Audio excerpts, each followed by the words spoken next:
औज़ुबिल्लाहिमिनश्शैतानिर्रजीम बिस्मिल्लाहिर्रहमानिर्रहीम। मेरा नाम शहजाद अली है और मैं बतौर ASI लॉ इंस्ट्रक्टर के तौर पर PTS फ़ारुखाबाद में ड्यूटी सर अंजाम दे रहा हूँ। आज हम जिस टॉपिक पे बात करने वाले हैं ये बहुत नहायत अहम और ज़रूरी टॉपिक मैं समझता हूँ, ख़ास तौर पर ट्रेनिंग्स के लिए बहुत अहम और ज़रूरी है। इसमें एंगर मैनेजमेंट है और स्ट्रेस मैनेजमेंट है, जिसको ज़हनी दबाव कहा जाता है, स्ट्रेस कहा जाता है। आप इसको नाउमीदी, मायूसी, उदासी या किसी भी नाम से पुकार सकते हैं। तो आमतौर पर इसको स्ट्रेस कहते हैं, ज़हनी दबाव कहते हैं जी। इसकी वजूहात क्या है, कैसे हम इसका शिकार होते हैं और क्या क्या इसकी वजह से हमें नुकसान उठाना पड़ते हैं और किन चीज़ों से हमें वास्ता पड़ता है इसकी वजह से। आज हम इस पे थोड़ी बहुत गुफ्तगू करेंगे ताकि हम जान सकेंगे ये स्ट्रेस होता है क्या। स्ट्रेस या ज़हनी दबाव असल में एक कैफियत है जिसमें इंसान सबसे पहले मायूसी, उदासी, गम और इस परेशानी की कैफियत में मुब्तला हो जाता है। तो ट्रेनिंग के हवाले से मैं बात करूंगा कि जैसे ही किसी ट्रेनिंग सेंटर में आमद करते हैं, वहाँ पे ट्रेनिंग का आगाज़ करते हैं, तो बहुत से चेहरे जिनको देखा जाता है तो वो स्ट्रेस में, ज़हनी दबाव का शिकार हो जाते हैं।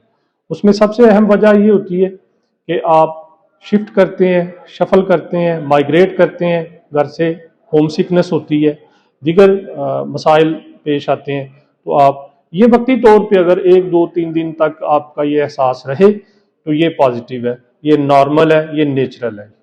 अगर इस स्ट्रेस को आप ज़्यादा लंबा लेके चलते हैं तो फिर ये एक बीमारी है और ये एक नेगेटिव और मनफी असर रखने वाली चीज़ बन जाती है और आपका नुकसान करती है। तो नुकसान कैसे करती है? नुकसान ये 2 तरह से करती है, आपका ज़हनी और जिस्मानी, दोनों तरह से ये लॉस करती है।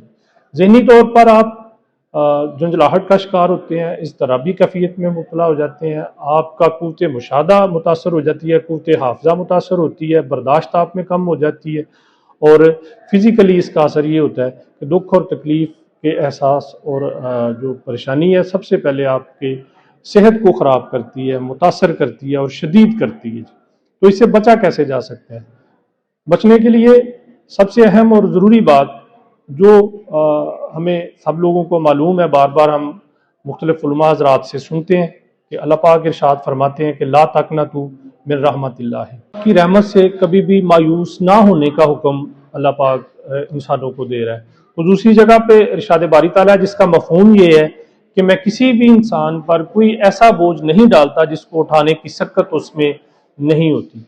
तो ये हुक्म इंसानों के लिए इसीलिए है कि ऐसा आप कर सकते हैं, ऐसा मैं कर सकता हूँ कि अल्लाह की रहमत से मायूस ना हो के इस स्ट्रेस से, इस ज़हनी दबाव से हम बाहर आ सकते हैं। और अगर इसका शिकार रहेंगे तो जैसा मैंने अर्ज़ किया है, बताया आपको कि आपको ज़हनी और जिस्मानी दोनों तरह के नुकसानात का सामना करना होता है।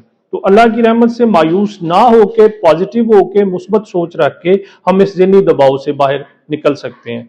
तो इसी तरह गुस्सा भी एक कैफियत है, गुस्सा एक एहसास है जो मुख्तलिफ वजूहात की बिना पर इंसान के अंदर ये एहसास आता है।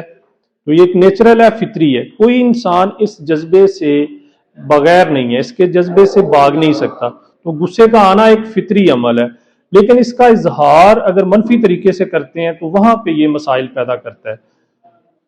गुस्से की कैफियत में चले जाना, गुस्से वाले एहसासात का आ जाना फितरी अमल है और उसको काबू करना फिर ये इंसानी अकल, शऊर और तरबियत की वजह से आप इस पर काबू पा सकते हैं।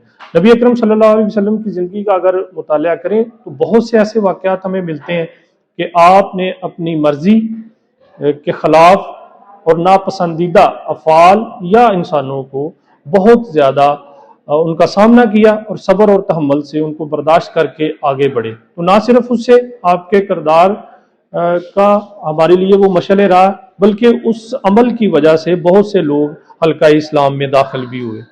तो गुस्सा आना एक फितरी अमल है, उसको काबू करने के लिए क्या किया जाए? देखना ये है कि उस गुस्से को मुस्बत और मनफी रवैयों के साथ आप मुआशरे में अच्छा या बुरा उसके साथ कर सकते हैं। तो गुस्सा जैसे कि मैंने बताया कि फितरी अमल है, एक एहसास है, उससे आप कैसे निकल सकते हैं?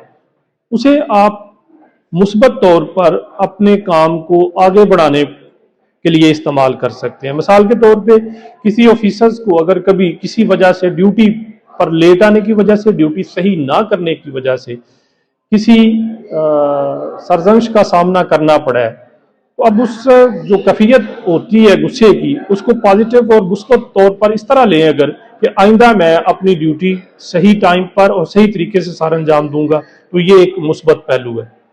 اسی طرح بہت سے جو کھیلے ہیں اور جو کھلاڑی ہیں، جب ان کو کسی وجہ سے کسی شکست کا سامنا کرنا پڑتا ہے، تو جیسے یہ نیچرل ہے، کھیل کے میدانوں میں ایسے ہوتا ہے کہ کوئی جیتتا ہے کوئی ہارتا ہے، تو پازیٹیو غصہ یہ ہے کہ اس ہار کو آپ مثبت طریقے سے لیں اور آئندہ جیتنے کے لیے آپ زیادہ ایکسرسائز کرتے ہیں، زیادہ تربیت حاصل کرتے ہیں، زیادہ محنت کرتے ہیں اور اس غصے کو اپنے لیے مثبت طور پر آپ آگے لے کر بڑھتے ہیں، تو یہ آپ کا غصہ آپ کو مثبت سمت میں لے کے جاتا ہے۔ تو اس پر قابو پانا انسان کے بس کی بات ہے، اسی لیے یہ ارشاد باری تعالیٰ ہے کہ میری رحمت سے کبھی آپ مایوس نہ ہوں۔ تو جن کفیتوں کی وجہ سے، سب سے پہلے اس کو جان لینا ضروری ہے کہ جن کفیتوں کی وجہ سے یہ احساس پیدا ہوتے ہیں ان کو جانچ لینا ضروری ہے، پھر ان پر کیسے قابو پایا جا سکتا ہے ان کو جاننا ضروری ہے۔ تو اگلے لیکچر میں ہم غصے پر کیسے قابو پایا جا سکتا ہے، کون سی ایسی مشقیں ہیں جن کے کرنے سے آپ غصے پر قابو پا سکتے ہیں، اپنے غصے کو آپ کیسے مثبت طریقے سے استعمال کر سکتے ہیں، اور اسی طرح دوسرا جو ہمارا ٹاپک تھا جو اسی کے ساتھ ملتا جلتا ہے کہ ذہنی دباؤ سے کیسے باہر آ سکتے ہیں، ہم اس پر تفصیل سے بات کریں گے انشاءاللہ۔ بہت شکریہ۔